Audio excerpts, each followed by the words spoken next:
the way, before we begin and talk about your documentary, Praying for Armageddon, we've seemed to be experiencing kind of like a Norwegian renaissance. Like we have TV shows like Lilyhammer, Ragnarok, Wisting with Carrie Ann Moss. Norway shows up in James Bond, No Time to Die, 2 Mission Impossible movies, Black Widow, a Marvel movie. Like over here, it seems like Norway is flourishing, and at least culturally. Yeah. Well, it all makes sense to me. Mm-hmm. This is a great place. So That works for me. when you have a functional democracy, creativity flourishes as well, right? Well, that's the key there, right?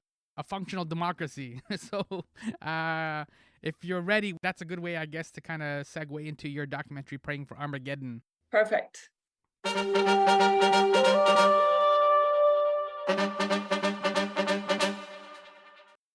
Yo, welcome to My Summer Lair. I'm your host, Sammy. I'm more left-handed than left behind. Younan. In my conversation with Tonje Hessen Schei, she uses words like terrifying and sinister and dangerous and other dark adjectives to describe the reach and the influence, the insidious influence of religious fundamentalists who've accepted their responsibility to act as God's will and bring about the destruction of the earth. This is a literal interpretation of the Bible, especially the end times. While all this sounds scary for most of us, the chosen ones bypass death and go right to heaven. Death and destruction as hope is a unique perspective. You generally don't get invited to a lot of parties pushing for the end of life as we know it. That is, unless you count January 6th attacking the Capitol building as a party. All these themes and experiences are explored in Praying for Armageddon, which made its North American premiere at Hot Docs, a fantastic documentary film festival here in Toronto. Praying for Armageddon isn't an anti-religious doc or even an anti-Christian doc. It asks the hard question, what's the cost of allowing these corrosive end-time beliefs to influence our politics, destabilize our democracy, and impact global stability, especially in the Middle East? How do you square a belief in Jesus with these strict end-time tenets? Can we do a better job of ignoring the serpent? Or do we succumb just like Eve, all seduced by signs and wonders? I recommend checking out Praying for Armageddon, but you know it'll anger up your blood. Here's my conversation with the director of Praying for Armageddon, Tonje Hessen Schei. Sound, the final frontier. My Summer Lair is an enterprise, a pop culture voyage with a continuing mission to explore strange new worlds, to seek out new creators and celebrate established producers, to boldly go where no podcast has gone before. And now here is your host, Sammy Younan. I do want to welcome you back to Hot Docs. It's a good thing you finished your documentary before the apocalypse. So was it hard to make a documentary during the end times? Yes, indeed. Yes, indeed. You know, we started the production of Praying for Armageddon 8 years ago. So that was before Trump and Pence and COVID. And to be honest, it definitely a couple of times during the production, it did feel like the end was near. Yeah, I could imagine, yeah. I think in the last few years, Americans have witnessed the battle between like pro-life, pro-choice lobbying. Guns have a very sinister lobby. Your documentary, as you said, Praying for Armageddon, like focuses on an end times Armageddon lobby. That's super weird, isn't it? Well, it was, as we became aware of the reach and the influence of religious fundamentalists that really see it as their responsibility to act out God's will, and they interpret the Bible literally, believing that those who bless Israel shall be blessed. Mm-hmm. To see the extent where they literally believe in the biblical prophecy of Armageddon, and actually see it as their responsibility to kind of push for the destruction of our civilization. That's crazy enough in itself, but then when you realize that they have an immense power from the grassroots through megachurch empires all the way up to high-level politicians in DC it became quite terrifying, in fact. And not only that, but for me, like, this issue is about so much more than the U.S. or Israel and Palestine. It's really a worldwide movement that is sort of believing in this literal interpretation of the biblical prophecy. So it in fact kind of affects all of us on a global scale. Mm-hmm. There are a lot of references in the interviews and even the sermons and passages you show throughout the documentary where there's like, wake up, there's war. Jesus asks us to fight, be a warrior, claim victory. Like, as you said, you found a lot of this terrifying, but when you're in these moments and you're shooting these scenes and people are preaching these kind of, using these type of words, did you feel threatened or like is the vibe scary? It seems like people themselves are praising and having a good time. They don't seem like it's scary. Well, I think that was very important for us, was also just to tell the human stories of faith and compassion, where people really believe that they are the chosen ones. Mm-hmm. But yeah, it's definitely kind of chilling when you hear sort of how they use language also in their preparation to holy war. Because language matters, and what we say matters, Mm-hmm. and it is an important, part of their strategy too, in how to sort of bring the masses on and recruit, let's say, more people into their army, Mm-hmm. which is terminology that they use. Yeah, the one guy was surreal. He said Jesus is not coming back with a sword; he's coming back with an AR-15. Yes, yes, that's where we're at. Yeah, I know that's kind of over the top, but this rapture or left behind ideology, I guess, is all consuming in terms of the American evangelical circles.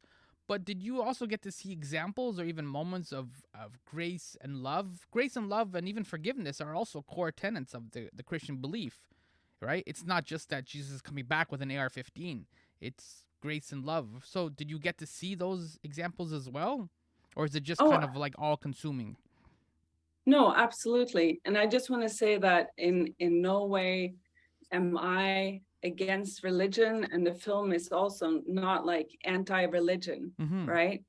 And I do think that in the film, especially through Gary Bird, the minister for M25, we get really close to Gary, and we see how much love he has in his heart and how much he cares about, his congregation.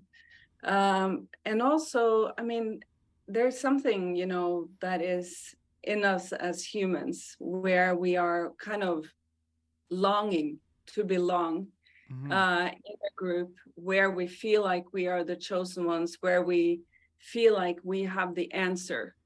And that's kind of, I mean, it's a natural trait that we have as humans. Mm-hmm. For me, the problem comes more when this need for salvation is being abused by megachurch empires, or then also, it usually feeds and fuels political power. And that's when things become problematic, and that's what we have to be aware of. Let's unpack that a little bit because you're talking about like, yes, I get the loneliness part, right? People do want to fit in, and America is a very big country, right? It's almost like 400 million people, right? So to try and fit in and to belong and to connect with people is a core human need. But at the same time, as you said, there is like this kind of like grab from some of the evangelical people in power to like have a political power grab. So is this about like politics and power and even maybe wealth, or is this just trying to like serve the people who are lonely and looking for a place to belong? Well, I think maybe it's a little bit of all of that, right? What we see in the States now is that a huge backbone of the Republican Party, is basically, I mean, they have such a big base of fundamentalist evangelicals or Christian nationalists that becomes kind of problematic, especially when these groups also influence everything from how U.S. democracy is run, but also then U.S. foreign policy. Mm-hmm. Especially when you become aware that they literally believe in the Armageddon prophecy that is supposed to take place in Israel. So in a way, like what we show in the film is that this belief system, also then sets the course in the Middle East with the support of Israel, where they're very often financing illegal settlement organizations and very right-wing settlement organizations that are, expelling Palestinians from their homes and kind of feeding the spiral of violence that we see in Israel and Palestine. And then it becomes very, very problematic and dangerous, in fact. Yeah, prime example of what you're talking about is like the election of Donald Trump, because that arm and that kind of machinery, the evangelical machinery, was used to kind of propel and elect Donald Trump, who then, in response, moved the embassy to Jerusalem, which to them was a major prophecy. Yes. Well, a lot of the fundamentalist evangelicals that we see in the film, they really believe that Trump was lifted up as God, as president. And they also were very instrumental in pushing Donald Trump and Pence to move the U.S. embassy to Jerusalem, which, for Palestinians, is basically seen as an act of war. Mm-hmm. So it really started a very, very violent and deadly, cycle of attacks in both, from both parties in Israel and Palestine. But so many people died, especially in Gaza, because of this. But again, this is all justified because this is like bringing the end of the world. This is the return of Christ, right? So as we kind of talked about with like, if you're one of the good guys, you're one of the guys who are in the group, you get to go directly to heaven. You get to bypass death like the way you bypass Go in Monopoly, and you get to go to heaven. So to them, this is the ends almost justify the means. Yes, if you believe that you will be one of the chosen ones to go into heaven and live eternally with Jesus, then that is very powerful, as we see. But then we have to ask ourselves, at what cost are we allowing them to influence our politics and our democracy and global stability with this belief? Mm-hmm. And it's not just global instability as well. It can be local as well, because there was quite a bit of homophobic rhetoric as well. To them, again, one of the major signs of like the end times or things are getting worse, which in their views, things are getting better, is the moral collapse of America, and especially gays, homosexuals, all those kind of things. Yes, it's quite astounding, actually. But pretty much anything that happened is interpreted as signs of God's punishment for our sins. And they see abortions and the LGBT movement as one of the biggest sort of giants that they are facing. That's causing everything from 9/11, mm-hmm. COVID, you name it. It's very important to have somebody to put the blame on. But if you start to break that down and you think about also like if you believe in Jesus and Christian values, it's very, very hard to wrap at least my brain around how they can justify the causes that they are fighting for. Yeah. And part of the, I guess, beliefs are being fueled by one of the guys in your documentary, Ralph Drollinger. Is that how you pronounce it? Can you? Drollinger. Yeah. Can you explain a little bit of who he is? Because he was a central figure. I didn't know who he was until I saw the documentary. He's a pretty scary dude. Yeah, he is. He is definitely a very important man in Washington, D.C. Ralph Drollinger started Capital Ministries, where he basically offers Bible studies for politicians. So he advises, and you know, it's important to realize that Ralph Joel, sorry. See, I messed it up too. No, now see, I'm like got tongue twisted. Yeah. Okay, I'm gonna drink some water and then we'll start again. All right. Yeah. So in the film, we get to meet Ralph Drollinger. Mm-hmm. He is a very influential and powerful man in Washington, D.C. Ralph Drollinger started Capital Ministries, where he basically offers Bible study groups for politicians. He has opinions that you usually find in very dark corners of the internet, but he basically is sort of preparing for Antichrist to come over and reign the world. And his purpose is to give politicians biblical justifications for their policies. And to see how powerful he's gotten and how he's actually under Trump was advising the Secretary of State and was, you know, running in the very, very high circles of the political system in DC. And to see the architecture and the structure behind the evangelical fundamentalist push for the Armageddon prophecy on this level was quite terrifying, and something that I think is extremely important that people are aware of, who's sort of behind in the dark backrooms in Washington, D.C., influencing policy that affect not only democracy in the States, but also our global situation. President Trump's an interesting example because he doesn't necessarily seem like a fundamentalist Christian. He just seems like an opportunist, right? And he would take advantage of any opportunity that gives him extra power or makes him look good or whatever it may be. Why do a lot of the politicians, in terms of this architecture, like you're talking about, why do a lot of politicians heed these kind of like Christian values if they don't necessarily kind of agree with them? Like, why do they go down this road and follow this as like a policy? Well, I do think that Trump and a lot of the politicians in the Republican Party know that they need the evangelical voter base in order to get in power.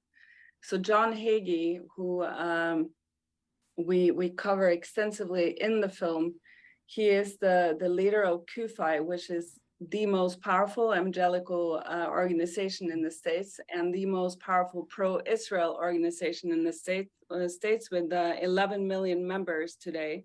And John Hagee, you know, he basically is seen as the kingmaker of the Republican Party. Mm-hmm. So people that want to become, you know, or run for president need to have sort of the blessings of John Hagee and people like John Hagee.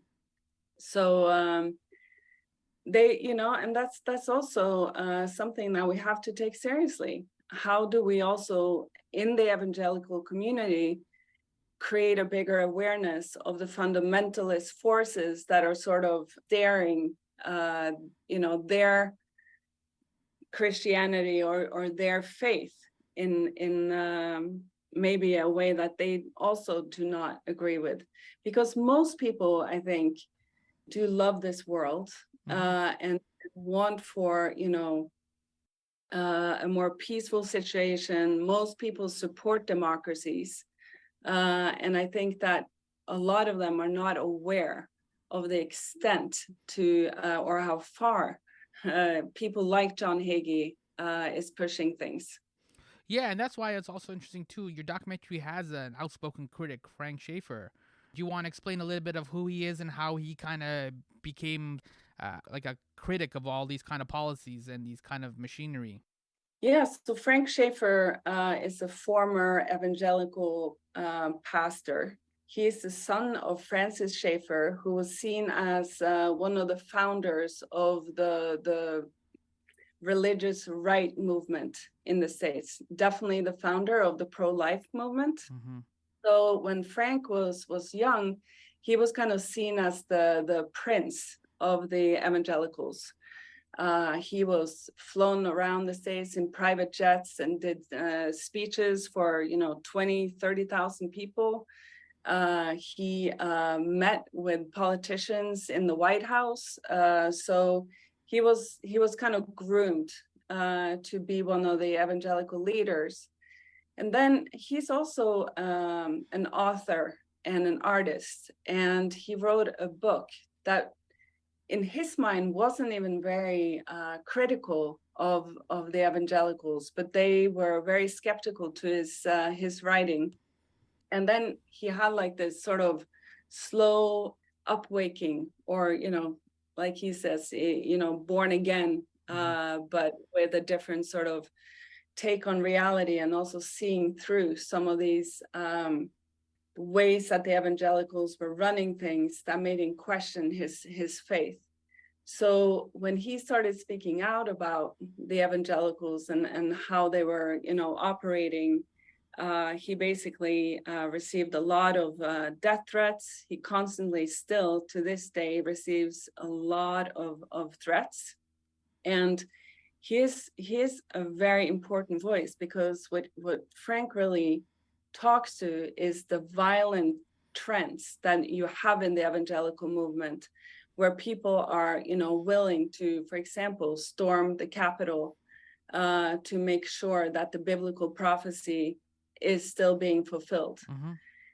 And getting to know Frank and listening to his stories of how it was to grow up with the Armageddon prophecy, kind of running his household, was very chilling. So as a child, when he would come home and he would be like, "Hey, Mama, Papa," and if the house was quiet, he all of a sudden, was like, "Oh my God, like I didn't have Jesus enough in my heart, and I was left behind." Oh, yeah, that's scary. Yeah, so he was constantly looking for signs. Like when he was flushing the toilet, he would check if there was blood in the toilet, because that was another sign. So, and he remembers in 1949 when his parents were sort of celebrating the state of Israel being created. And he remembers that was his parents kind of saw that as sort of the first real sign of our times that Jesus was coming back. So for Frank now to also kind of share his insight about the inner workings of the evangelical fundamentalist movement, I think was very important for us while we were making the film. And he is an important voice for sure when it comes to what to be aware of, and also for the evangelicals to kind of listen to what he has to say. Yeah, this is a lot about interpretation of the signs and wonders, right? As you said, a lot of them view Israel as like the central prophecy. And what Frank is saying is like, look at these other things as well. Collectively, look at these other signs. So it's a little bit of heresy, but at the same time, what he's actually pointing out has actual legitimate value. Absolutely. Whistleblowers do play a crucial role in our society as far as telling truth to the powers, and also taking us on the inside of a very sort of closed movement that is invaluable. This idea of a closed... I just want to also point out that it's important when you talk about the evangelical support of Israel, is that in their belief system, they are supporting Israel for their own benefit, so that they also will be blessed in the final battle. And they're in a way that they are the good guys. So their support of Israel is really apocalyptic, in the way that they don't really care what happens to the people of Israel or Palestine, because everybody that does not have Jesus enough in their heart will basically burn. Right. So in a way, I mean, that's also very, it's a very interesting, but also important factor to take into consideration here. I mean, I think that, I don't know if you want to go into that or not. It's kind of opening a different bag. What is it you're trying to say exactly? Like, well, I think that, especially in the States, it's very, very hard to even say the word Israel, because you're immediately just sort of put into this box of being anti-Semitic. yeah. What's important for us with this film is we're not against Israel. This is not an anti-Israel film, but we are showing how right-wing forces are being supported by fundamentalist evangelicals in the States, in Israel.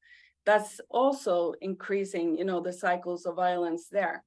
And for most Israelis, they are very, very questionable about the massive support they get from the fundamentalist evangelicals.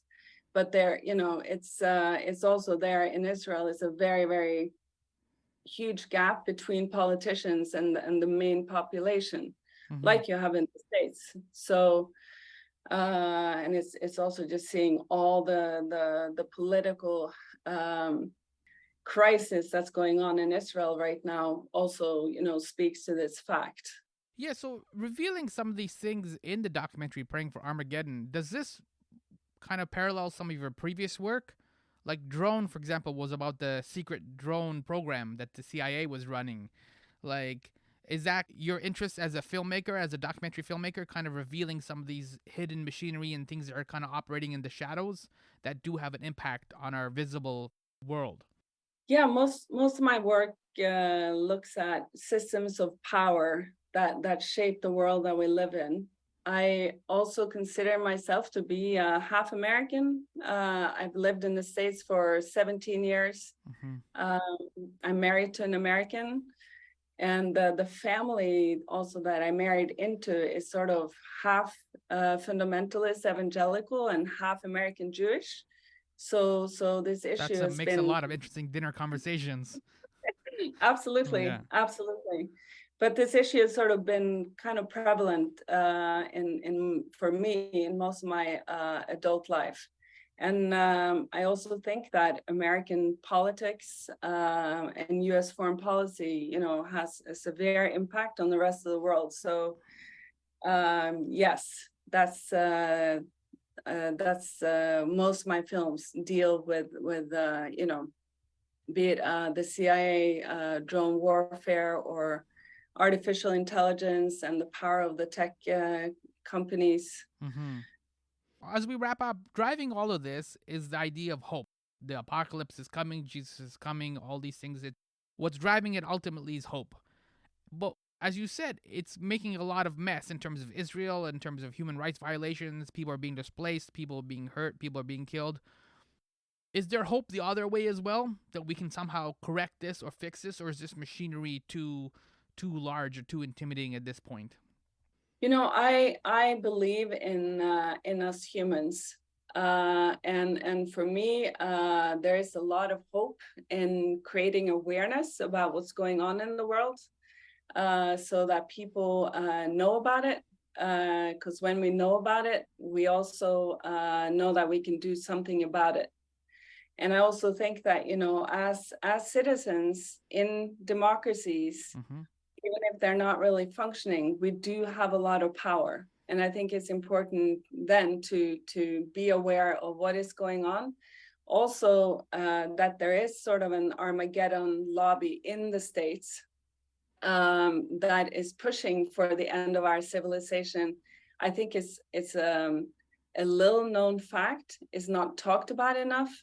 And I think that creating awareness of that and creating a debate also within the religious communities is extremely important at this point. Yeah, because Jesus always said, like, ask questions. The Jesus in the Bible, he was never intimidated by difficult questions, right? People were always asking him hard things. And this seems to be almost again another element that's almost anti-Christian in this sense, where like there was a number of times throughout the documentary where people try to ask questions and it would get shut down.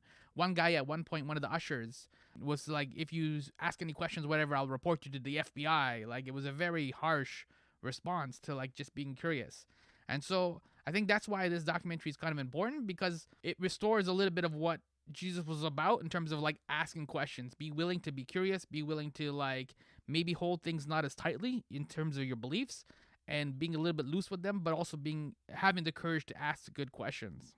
Yes, indeed. I couldn't agree more. There we go. Thank you so much for hanging out. Are we going to see you at Hot Docs? Will you be hanging out in Toronto for Hot Docs, or this is? Yes, absolutely. This is our North American premiere, and we're super excited to bring this film out in North America. Done.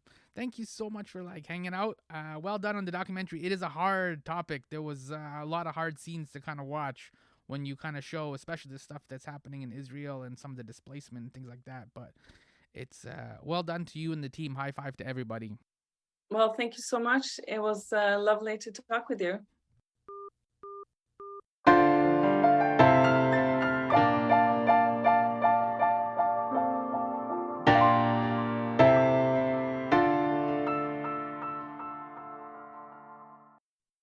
Yo, that was director Tonje Hessen Schei. I'm Sammy, host of My Summer Lair.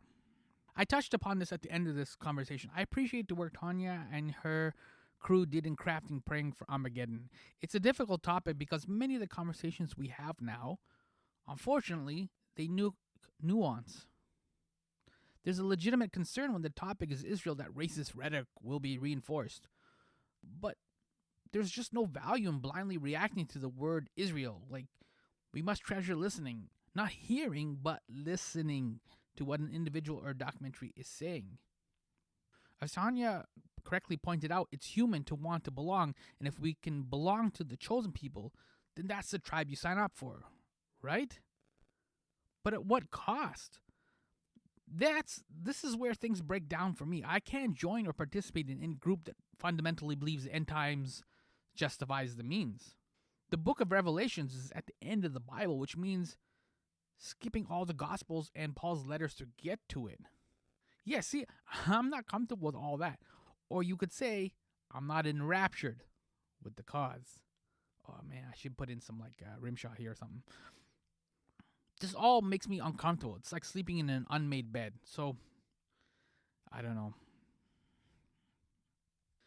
Thank you for spending your end times with me and My Summer Lair. I know the apocalypse is coming, but before it hits, how about a handy-dandy newsletter? A companion to this podcast, the My Pal Sammy newsletter expands the conversation in many of these episodes, offers distinct recommendations like this doc, and it's fun. I mean, if the end of the world is fated soon, we may as well have some fun. Subscribe today, mysummerlair.com/subscribe. mysummerlair.com/subscribe. This PSA is easy to interpret, and it's a sign you should subscribe to the My Pal Sammy for wonderful wonder. Thank you so much for listening to me in a Netflix world. Armageddon, yo.